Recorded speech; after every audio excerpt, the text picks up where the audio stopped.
can't believe your luck. You found it. You've been walking for so long the sun has set. You were just thinking about turning back when you saw the tips of the gate poking out over the tops of the now moonlit tree line. You step onto the wooden bridge. It creaks, groaning like it hasn't bared anyone's weight in decades. Beyond the bridge, the path winds upwards through pine needles and rock. The grass is dead. No sounds, no wind, just you and the house.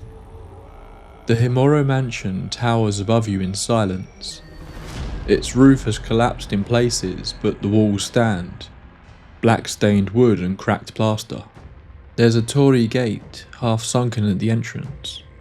You step beneath it. As soon as you cross the threshold, your flashlight dims.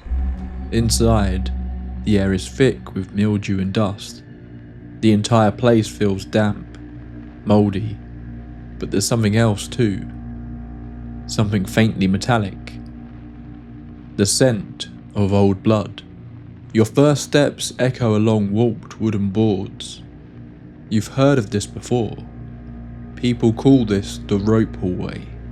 Long, narrow, and lined with paper doors. The walls are scratched, gouged like something was trying to get out. On the ceiling, ropes still dangle. Some have been cut, others have nooses, black with age. Who put these here, you wonder? It doesn't really match up with the folklore you are so familiar with. The story you obsessed over for all these months, prior to your trip. Maybe previous visitors, trying to add to the mystery. One door to your left is sealed shut, with writing on it that you can't decipher. You don't try to open it. You hear a shuffling sound behind you. You turn, and there's no one there. But one of the ropes is now swinging, gently. Past a collapsed beam, you find the tatami room. It should be serene, a place for rest. But the tatami mats are slashed, soaked in old stains. There are handprints, small like a child's, along the far wall, drag marks in red. They say this is where the rope shrine maiden slept before the ritual. You wonder, was she scared when they took her? Did she even understand what was happening to her? The danger she was in? Deeper into the mansion, you enter another room. But just before you do, a voice hums. Just for a second. Low, female.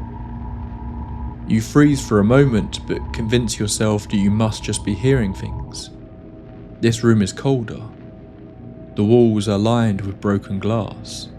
Fragments of a great ceremonial mirror said to reflect the boundary between worlds. In the centre, on a raised altar, sits the core shard. Cracked but pulsing faintly with light. You look. Reflected in it is not you. It's her, the girl in white. Long black hair, face half covered. She stands behind you. You spin, but the room is empty. Your flashlight dies completely. In the silence, you hear dragging footsteps. Getting closer. You run. Through hallways that twist the wrong way. Doors that weren't there before. You feel like every room is now full of eyes watching you from the darkened corners. You burst into the altar room. This was where the Himuro patriarch performed the final rite. When the ritual failed. They say he killed his entire bloodline here to contain the curse. On the wall hangs a family portrait. The faces have all been scratched out. Except one. She stares at you. Mouth slightly open. Eyes wide and wet. From behind the altar, something rises. Rope in her hands. The last thing you experience isn't pain. Thankfully, you black out before that gets too bad. No. The last thing you hear is tearing. Tearing and cracking. Coming from your body. I had never heard of Himuro Mansion. Well, I didn't think I had anyway, but we'll get into that a little later. Someone suggested this as a topic when I asked for ideas in a recent video, and I thought it had been a while since we'd visited Japan. I started my initial research and was fascinated. There were photographs, blog posts on its supposed twisted history, even long overnight ghost hunting videos on YouTube taking place within its walls. But then I dug deeper, and I started to become very confused by all these images I was seeing of Himuro Mansion. Why was I watching people walking through this place, when it seems it doesn't even exist? This one is another fascinating blend of fiction and reality. Was this the formation of a modern urban legend, clever marketing from a game developer? Or is there something else going on? Get yourself a warm drink, dim the lights and get comfortable. Tonight we're getting into one of Japan's darkest legends. This is the story of Himuro Mansion. Welcome to the Tape Library. Just outside of Tokyo, Japan, it is said there is a mansion that few have visited, and fewer have returned to tell of their experiences. A place that is thought to be truly evil. A place where the other world can interact with our own. No one knows exactly where it is. Some claimed it was nestled deep in the forests, near the base of the mountains. Others said it was just outside the city limits, shielded from view by high stone walls and thick mists that rolled in at dusk. Even those who claim to have visited don't seem to be able to agree, almost as though it were not always in the same place. But they all agreed on one thing: you should never go looking for it. Because what happened there, according to the legend, was nothing short of unspeakable, and what continues to happen there is unbelievable. There are multiple retellings of this story. To start with, we'll go with what I think is the most widely shared version of the events that took place here. Again, the time this story took place is debated, but at some point there was an area of land in the rural areas surrounding Tokyo that the locals believed housed some sort of terrible evil. At the time, this wasn't a building, it was in the land. A local village believed they had been cursed by this evil, and they needed to formulate a plan to control it. They believed there was a gate of sorts. Some thought it was a gate to hell, others that it was a path through into the afterlife. But either way, it was something that shouldn't be open, but somehow was. The decision was made to build a grand mansion on the site. This building was designed to seal in the evil that resided there. But the building wouldn't be enough. The evil needed to be appeased. It needed to be fed. The ownership of the building was entrusted to the well-respected Himuro family, who took on this responsibility with hesitancy. Every 50 years, a sacrifice would have to be made. As the time drew near, the head of the Himuro family would choose a newborn girl to become the rope shrine maiden. This girl would be raised in the mansion in isolation, away from the other family members. Those that did need to interact with her would not speak. They would cover their faces. The maiden needed to be kept pure of all outside influences. She needed no ties to this world if the ritual was to work. Eventually the time would come, and a handful of the family would enter the room she was kept in. She would have no understanding of what was happening, no words to express how she was feeling. She hadn't even seen the other rooms of the house before, as she was marched out of the only world she had ever known, in total silence. They would call it the Strangling Ritual, although I think that name doesn't convey the actual brutality of the process. The maiden would be taken to the courtyard of the mansion. The men, all in silence, would tie ropes to her wrists, to her ankles, to her neck. The other end of the ropes were tied to oxen, all facing away from the girl. Then, at the head of the household's command, the oxen would be whipped, and they would begin to run, tearing the young girl into pieces. Once the brutal death was completed, the ropes that bound her would be soaked in her blood. This was then used to seal shut the gate that they believed led to the other world, keeping not just Himuro Mansion safe for another 50 years, but also potentially the world. And this is how it worked for many, many years. A brutal but small price to pay in the eyes of the Himuro family. But one year, as the Strangling Ritual approached, everything went wrong.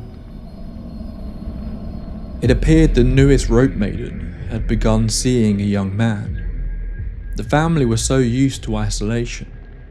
The girl's window looked out into the dense forest. But once a week it appeared a man from the nearby village, unaware of what he was doing, had been walking through the forest. She saw him. While she didn't understand the concepts of love and desire, she felt a strong need to go to him. She didn't, of course, but it didn't matter. This simple interaction had given her a tie to this world, a need to remain. When the head of the Himuro household realized what had happened, he knew there was nothing he could do. It was too late. Rather than facing what was to come, the man took the family's ceremonial sword and one night went from room to room, slaying his entire family before plunging the sword into his own body. The strangling ritual was not completed, and something came through. It said that the house and the nearby village are now cursed. Himuro Mansion was left abandoned. There was nothing anyone could do now to set things right. The mansion wasn't included on any maps. No one knows which village was said to be nearby, but it seems that place has rotted away with time, likely also abandoned. Although legend says that the residents attempted their own rituals for many years after the fall of the Himuro family. Although they tried many different rituals, none of them seemed to keep the evil at bay. But that didn't stop people from wanting to go and see the place for themselves. It's said that in the decades that followed, a series of hikers, photographers, and curious thrill seekers went missing in the woods surrounding the estate. Some were never found. Others were discovered days later. Their bodies had been bound by ropes, wrists, ankles, neck, just like the old rituals. In many such cases, their bodies had been torn apart. One man was said to have been found staggering through the forest, soaked in blood and unable to speak. He had gouged out his own eyes. Another was found in a crawl space under the house. The words, "I must repeat the ritual," had been scratched into the wall over and over, the indents caked in his blood. One survivor, if he can be believed, described being drawn toward it, feeling as if his soul was being peeled away from his body. He spent the rest of his life in a psychiatric hospital. But there are those who apparently found the mansion and were neither driven insane by it, nor torn to pieces by an unknown presence. They report a rotting old building, crumbling apart but still very much there. The same phenomena is reported time and time again.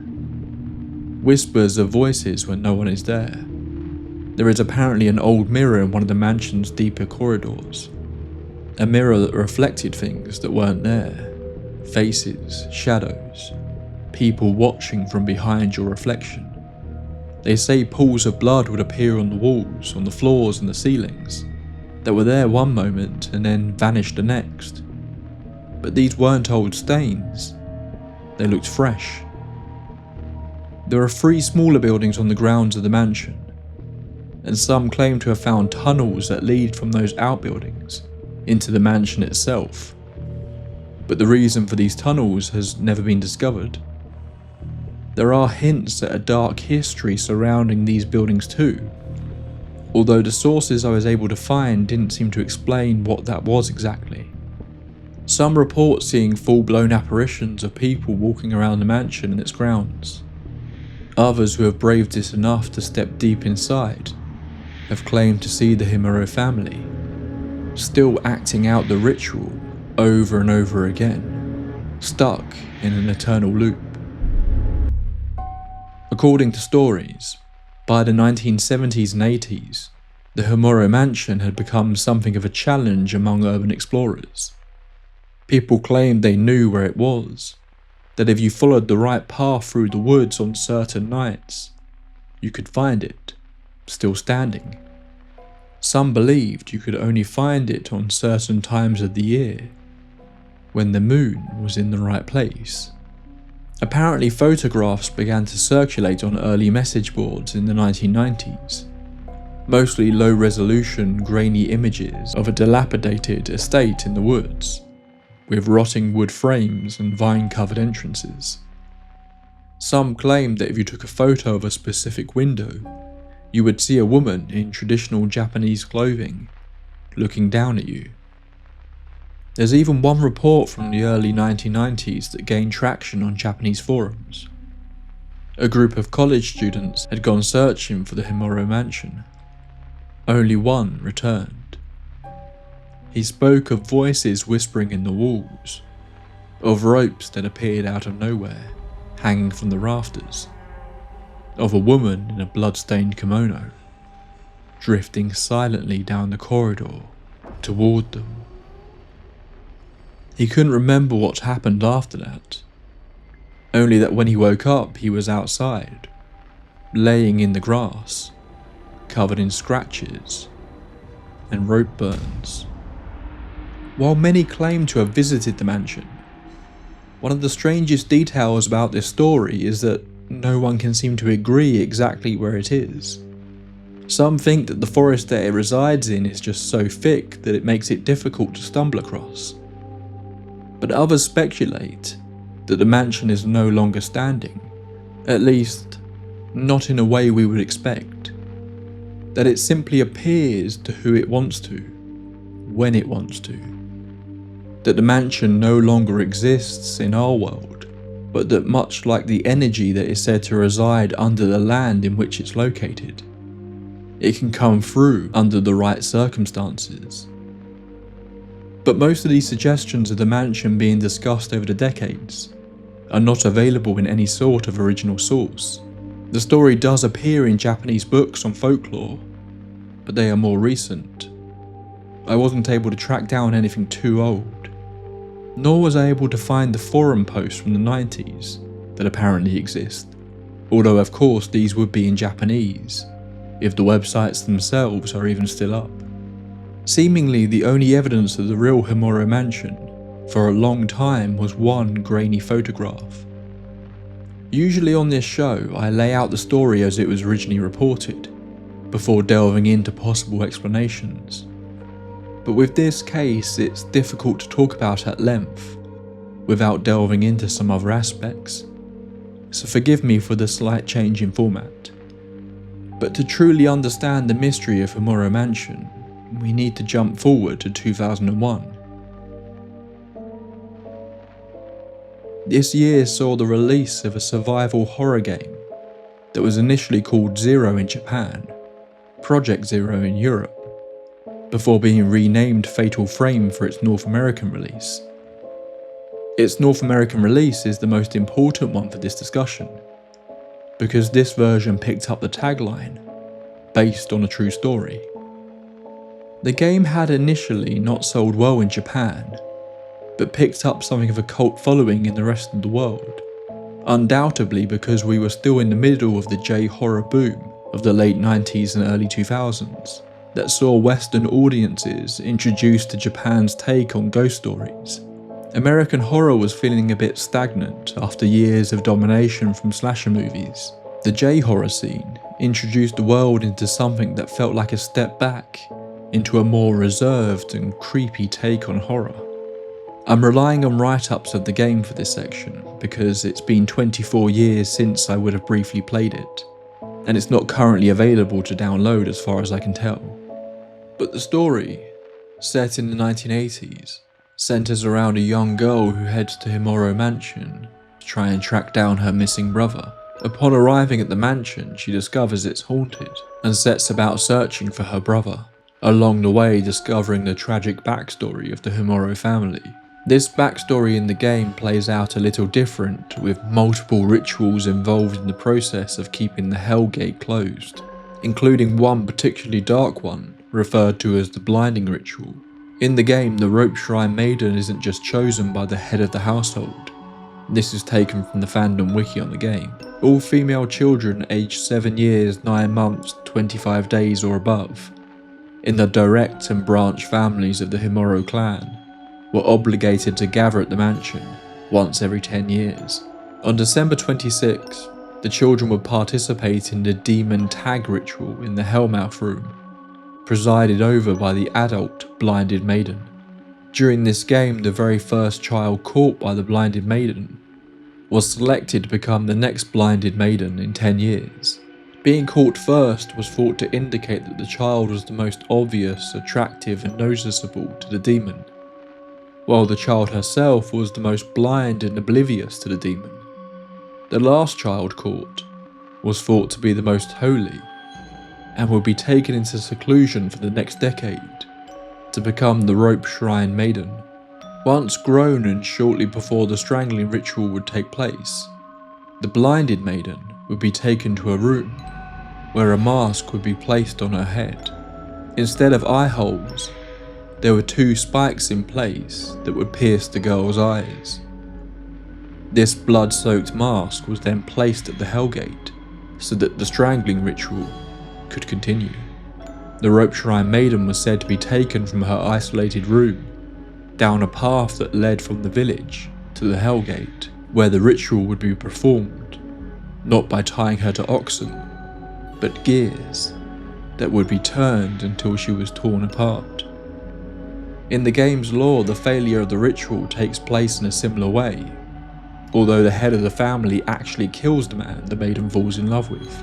It is her grief and anger that ruins the ritual. They still attempt it, but of course it fails.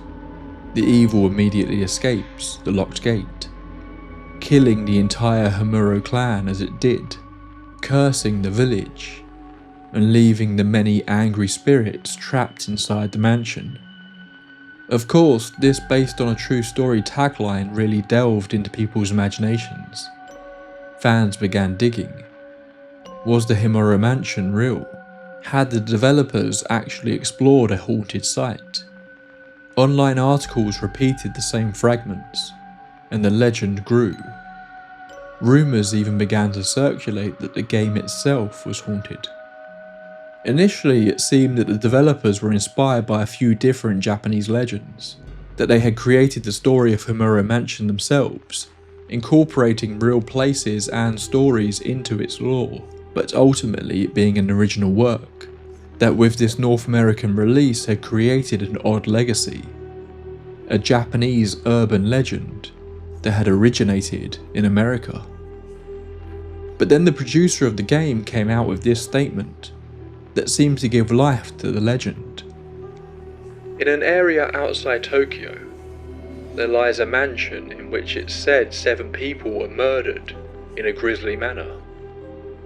On the same property there lie 3 detached residences that surrounded the mansion, all of which are rumoured to have ties to the mansion's troubled past.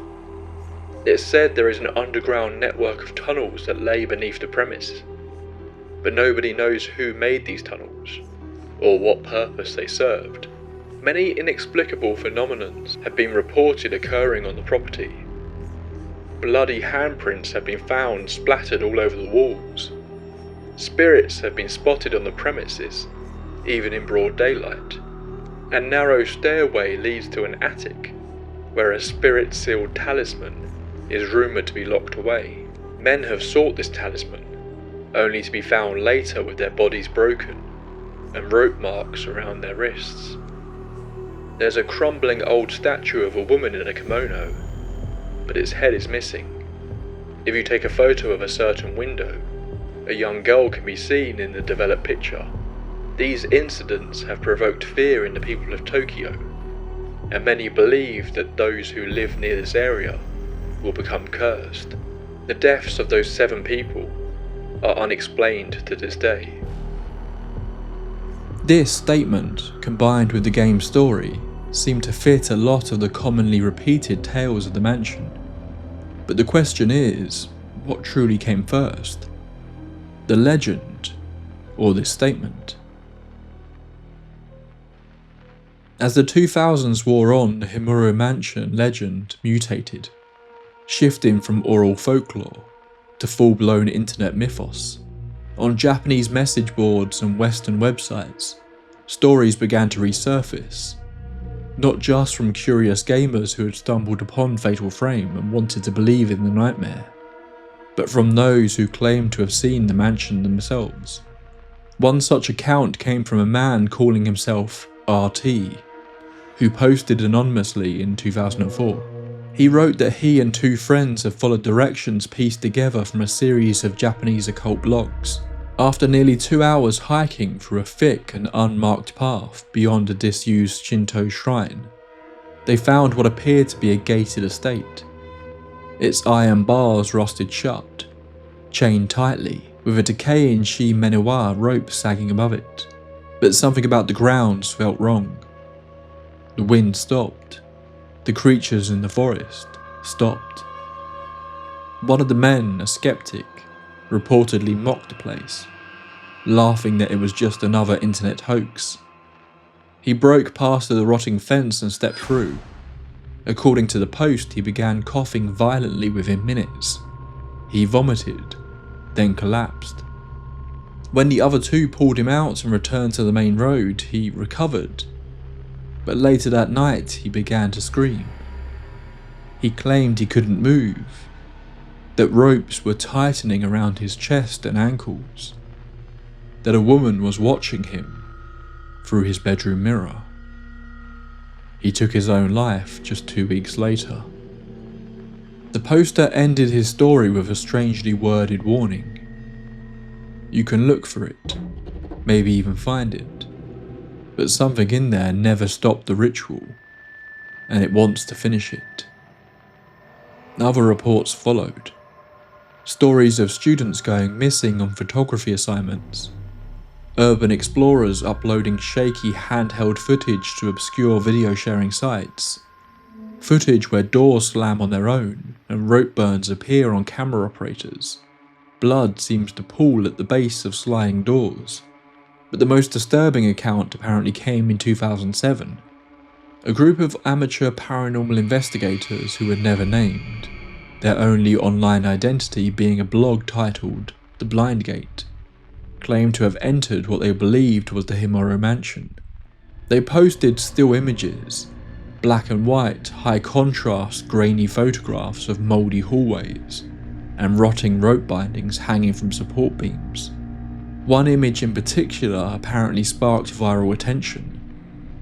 It's described as a shot of a narrow stairwell, descending into darkness, with what appears to be a pale figure, crouched in the far corner, almost unnoticeable, but there. It had long black hair, a blood-stained robe. The blog was updated just 3 times. Then it went dark. No further posts, no explanation. To this day, no one has been able to track down the original creators of the Blind Gate.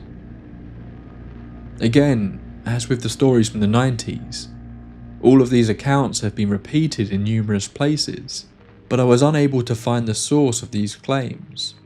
Just the same tales repeated, claims of videos and photos, but no actual videos or photos. Although it's very possible they are just buried away on some obscure site. However, if you look up Himuro on YouTube, you will find ghost hunts apparently taking place in the mansion that have been uploaded in recent years. How can this be possible if the mansion seemingly can't be found? Well, this is the result of either people being mistaken or genuinely misleading people to feed the legend. The mansion that features in many of these ghost hunting and urban explorer videos isn't Himuro Mansion at all.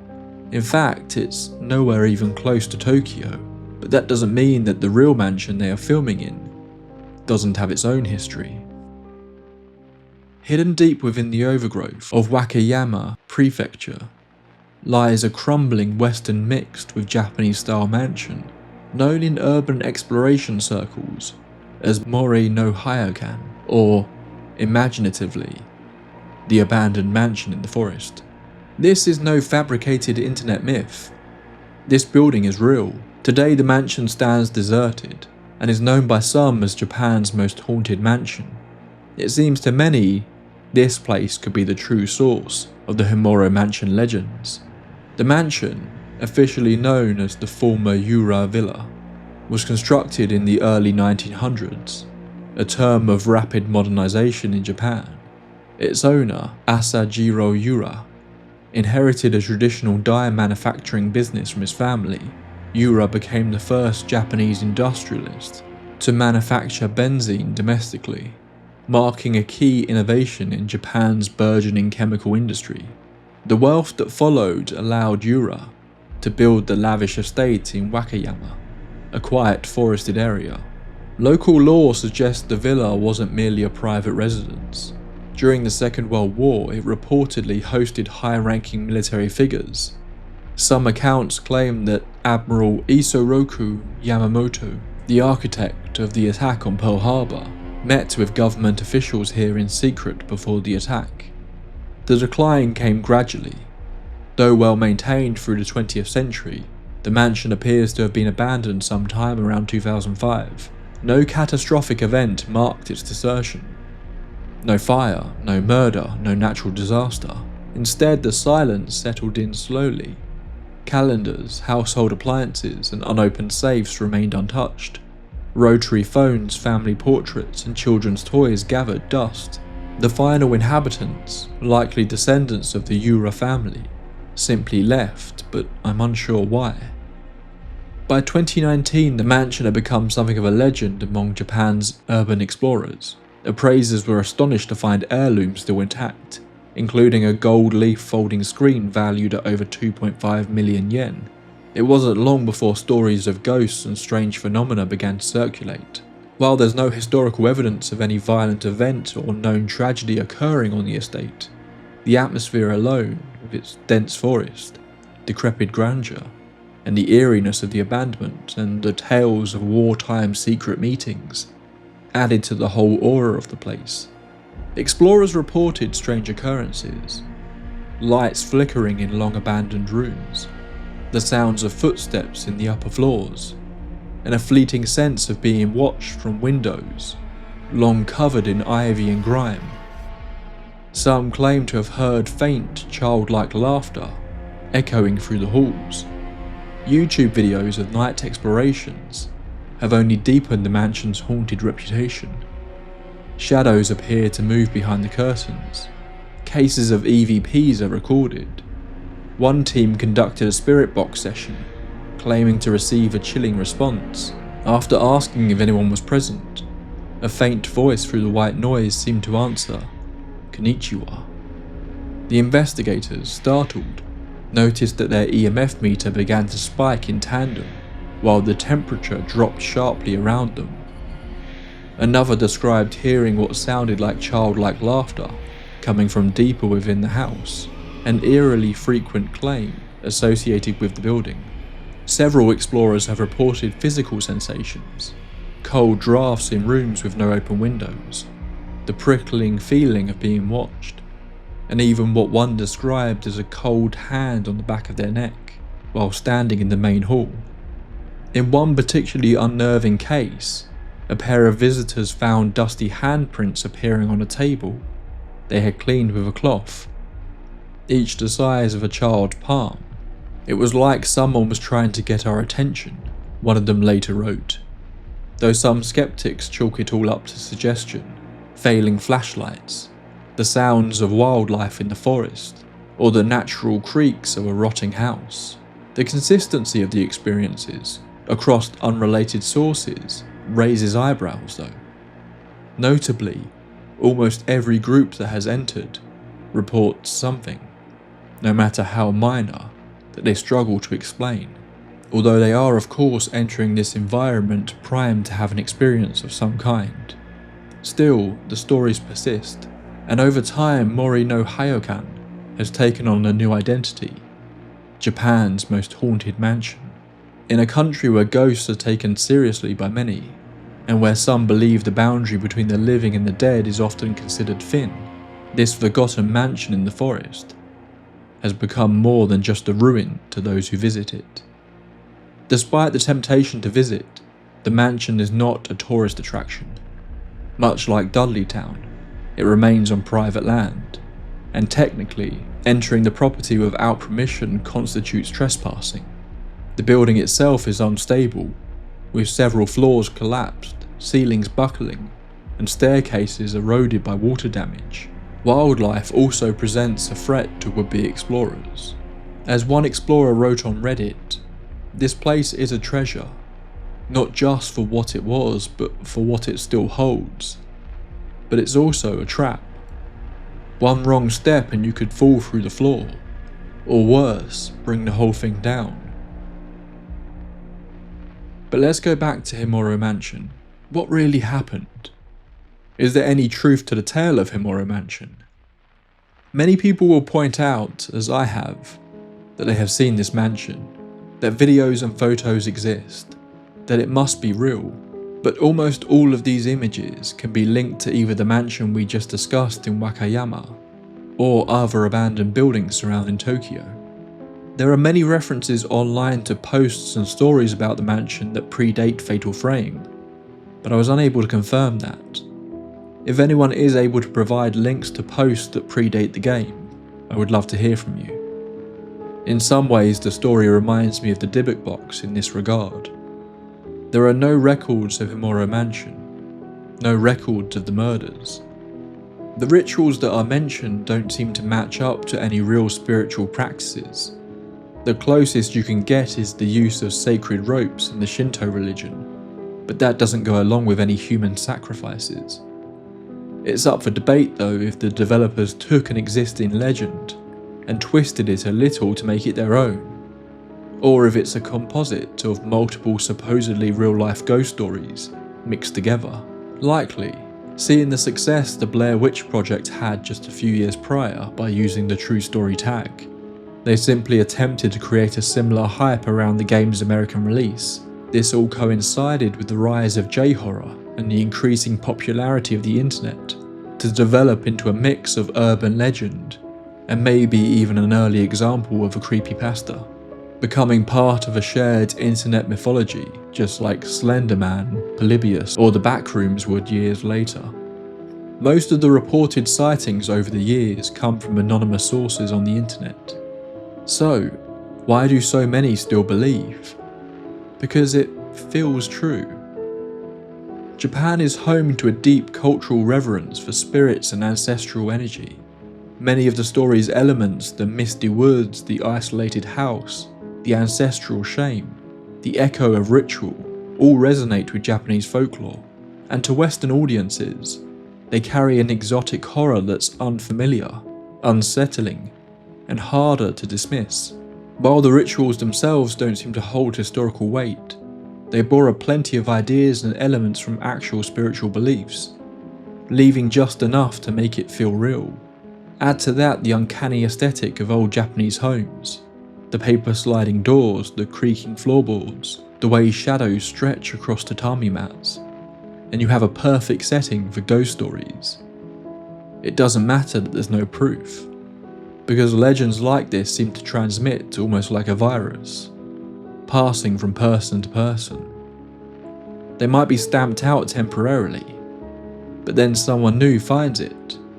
A new element to the story is told, and the contagion starts all over again.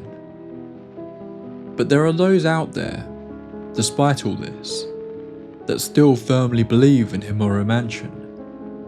That yes, people do misidentify the place with other abandoned mansions in the forests of Japan. Yes, the stories are exaggerated and mixed in with urban legends and the lore of a survival horror game. But that doesn't mean that there's no truth to it. That there are those that have genuinely stumbled across it. that have seen beyond the layers of myth and rumour, and witnessed the truth of what Himuro Mansion is, and what it holds behind its walls. It's just a shame that those people don't come back, and aren't able to explain the real horror of this liminal space, this mansion that lays between worlds. That's all for this entry into the tape library. Thank you to whoever it was that suggested this one. It was really fun to delve into the lore of this place. As I said, I briefly played Project Zero back when it was first released, but I had virtually no memory of it and didn't pick up on the connection to this story straight away. So what do you think? Is this a simple marketing ploy? An urban legend that has been twisted over time? Or is there some truth to it? That this mansion really exists somewhere out there, but all the various stories about it have confused the truth? Let me know in the comments. I can't wait to read all your theories. Thank you to you all for the genuinely touching messages on the last short video I put out on YouTube. For those who didn't see it, the tape library hit 2 anniversaries last week that coincidentally fell on the same day. 7 years since I made the first tape library short, and 3 years since I made it into a regular show. It was fun sharing the origins of the project with you all, and the response to it was really nice. So if you haven't seen it yet, you can check that out on the YouTube channel. If you want more Japanese ghost stories, I actually have an episode on Japanese urban legends.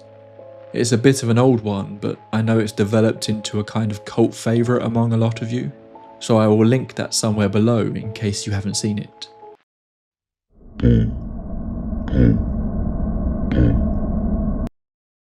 There's quite a lot happening behind the scenes at the tape library at the moment that I can't really get into yet, so there may be a short break between this episode and the next one.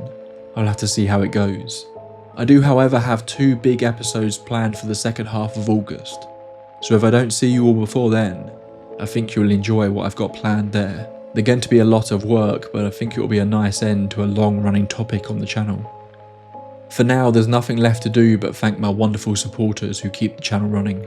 Our tape library archivist Umiko Grimm, West Virginia Vegetable Man, Tina S, Thomas Boatwright, Crimson DM, Detective, Stephen Lutman, Sean Miller, Sandy Last, Sargale Callie, Sarah Boyd, Restock 171, Quirky Joseph, Plum Blossom, Pixelina, Monty Montes, Mirashard, Midia Zabine, Emmy Bartley, Lady Bet Noir, Juno, Judith Hacker, Joseph Condurla, Jolly Jedi, Joe, Gina Britton, G-Raw, Gabrielle, Emily Carlin, Eric Salas, Dagan O'Dorleg, Dominic DeAngelis, Dawn Swan, Darla, Crystal Edwards, Ash Loves Books, Alfredo Sandoval and Adeline.